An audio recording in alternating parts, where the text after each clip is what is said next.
श्री वटवृक्ष स्वामी महाराज मंदिरातील सुशोभीकरण व गाभारा नूतनीकरण विलोभनीय असे झाले आहे।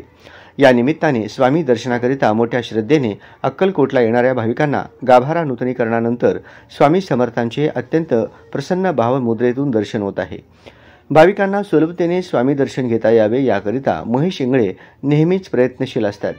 त्या प्रयत्नातूनच गाभारा नूतनीकरण सत्कार्याची त्यांच्या कार्यकाळात स्वामी समर्थांनी त्यांना एक अनमोल अशी स्वामी सेवेची संधी उपलब्ध करून दिलेली आहे। महेश इंगळे यांच्या दूरदृष्टिकोनातून हे कामकाज साकारले आहे। भविष्यकाळातही मंदिर समितीचे कामकाज आणखीन विस्तारित होत राहून ही संधी मंदिर समितीचे प्रमुख या नात्याने येथील श्री वटवृक्ष स्वामी महाराज देवस्थान संदर्भात असलेली महेश इंगळे यांच्या दूरदृष्टीस लाभत राहील। या निमित्ताने श्री वटवृक्ष मंदिर संदर्भात महेश इंगळेंची दूरदृष्टी भाविकांच्या सोयीचीच असल्याचे मनोगत माजी आमदार रविकांत पाटील यांनी व्यक्त केले।